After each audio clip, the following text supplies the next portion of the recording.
Hey guys, what is up? It's Dusty here and welcome back to another crypto video. And today, I got a juicy Ripple XRP update for you all. So make sure you press that like button if you are an XRP holder. And guys, let me know down below, are you still excited for XRP in 2022? Let me know in the comments section down below. So today, I want to talk a little bit more about XRP as I already described. First of all, BitBoy Crypto just said this: XRP will make people rich. That's it. That's the whole tweet. It's actually a really fun story. When I talked to BitBoy, I really came, across a couple of new facts, mostly that he's not really as crazy about XRP in a strange sense that I expected. If you guys haven't seen, make sure you check the BitBoy interview out. And generally speaking, he's just very hopeful of the crypto, and he kind of has the same thought processes that I do, and that is just, it doesn't really matter what you think of the Ripple team, doesn't matter what you think about anything. We can all agree that the probability of XRP doing amazing over the next couple of months, that is just so ridiculously high that it's almost irresponsible not to hold any. Not financial advice though. Now moving on though, because that's not really news, it's just a little fun thing that I saw. Ripple obviously is buying back stock. We covered this, and fun fact, we covered this before the majority of news outlets, before the CEO said it over on Twitter,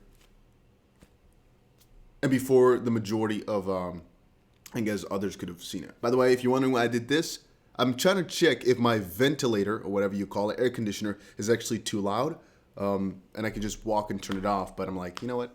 You're gonna have to suck it up. All right, so basically we covered this before the majority of others have done it, covered it basically. And so at that point, we didn't have all the information out there, and so I didn't have the full story.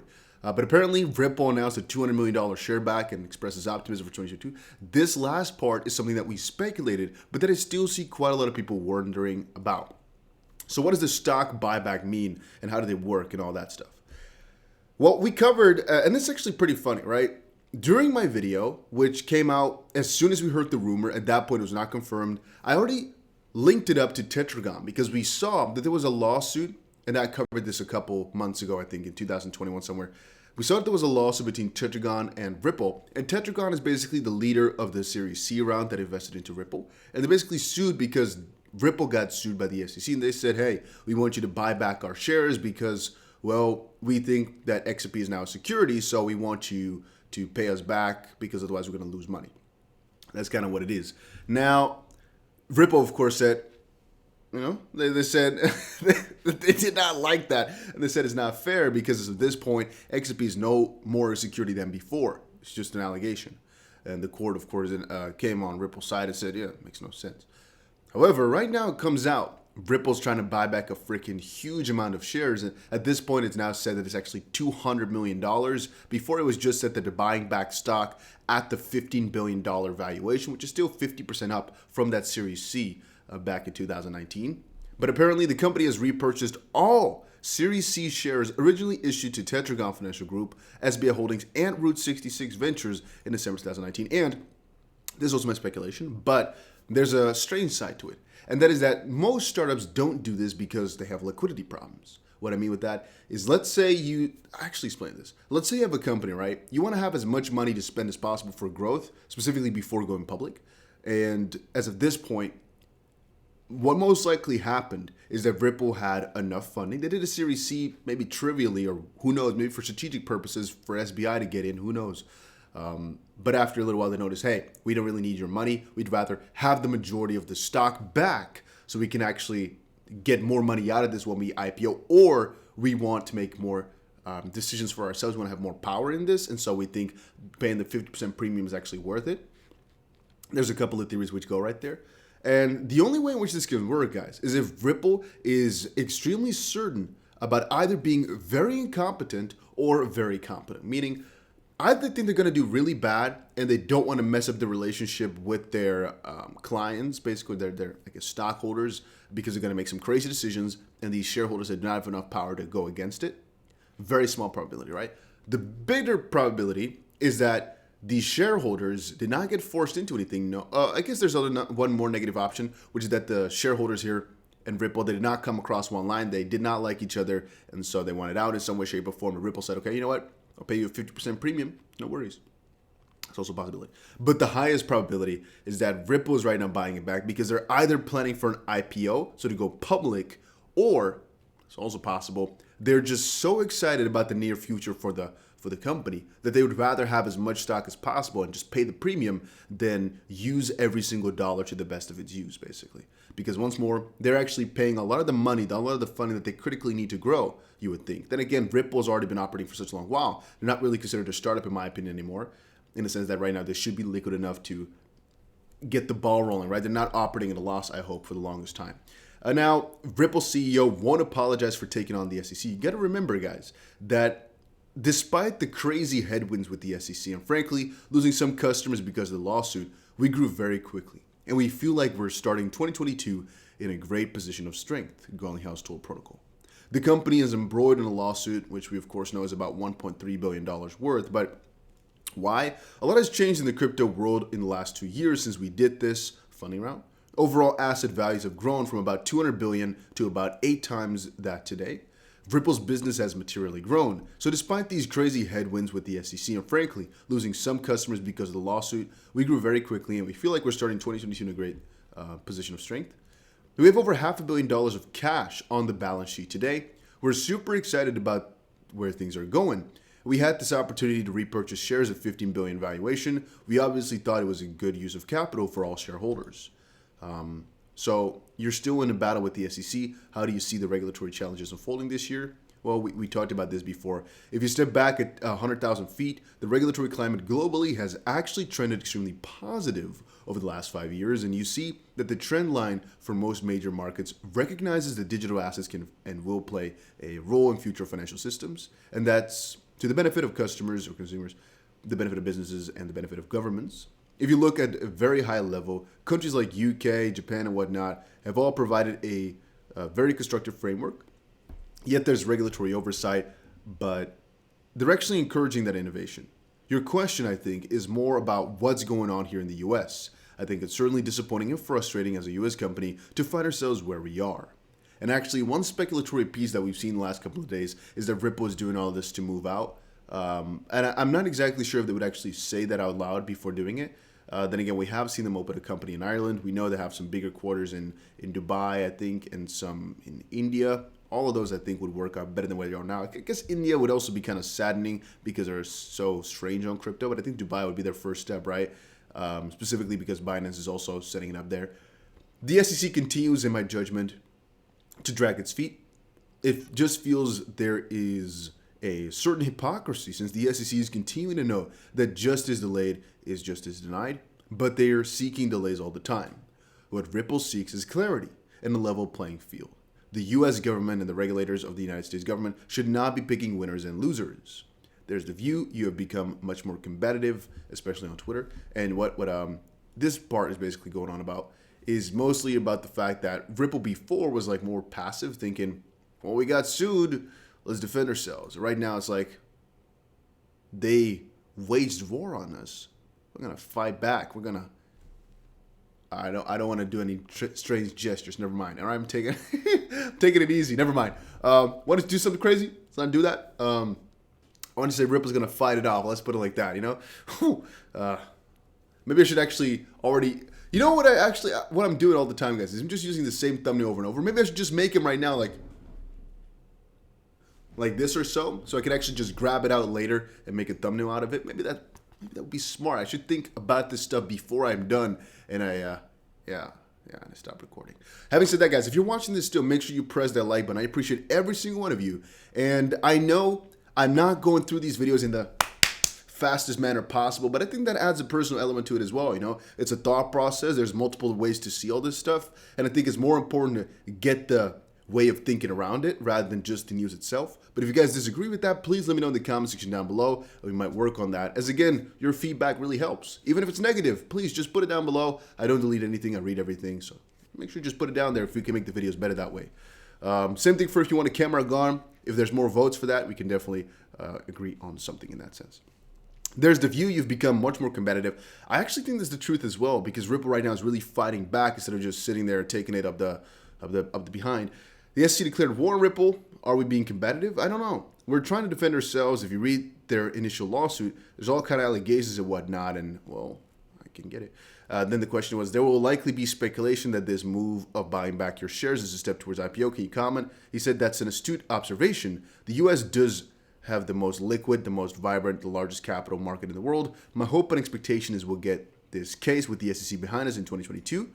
I hope so too. And then we will evaluate where we can go from there. I think ultimately the future for Ripple is that we will be a public company, but I don't think that's a question we're spending a lot of time on today, given we are busy with the SEC lawsuit. Well, we covered this before, right? If they're done with the lawsuit, they'll most likely IPO rather quickly because cashing out a little bit, maybe, but also just the logical next step. Then again, guys, if you actually want to buy Ripple stock, there are possibilities for that. It's not that it's impossible as of this point.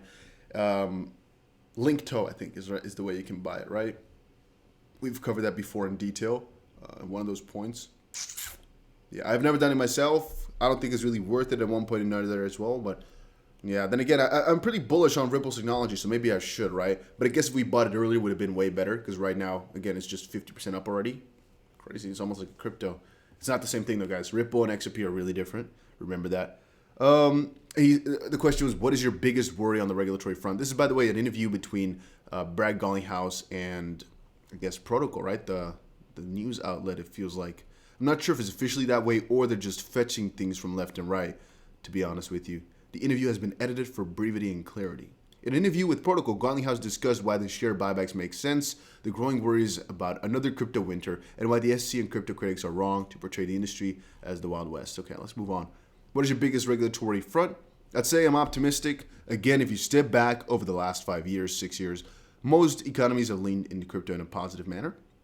Now, the wheels of justice and the wheels of government changes are slow. I think it's going to take time, but as is the case with a lot of new technologies, people try to paint it, as the chair of the SEC said, by saying the Wild West. No, it's not. Here in the US, the crypto industry is actually quite regulated, not by the SEC, but by the CFTC.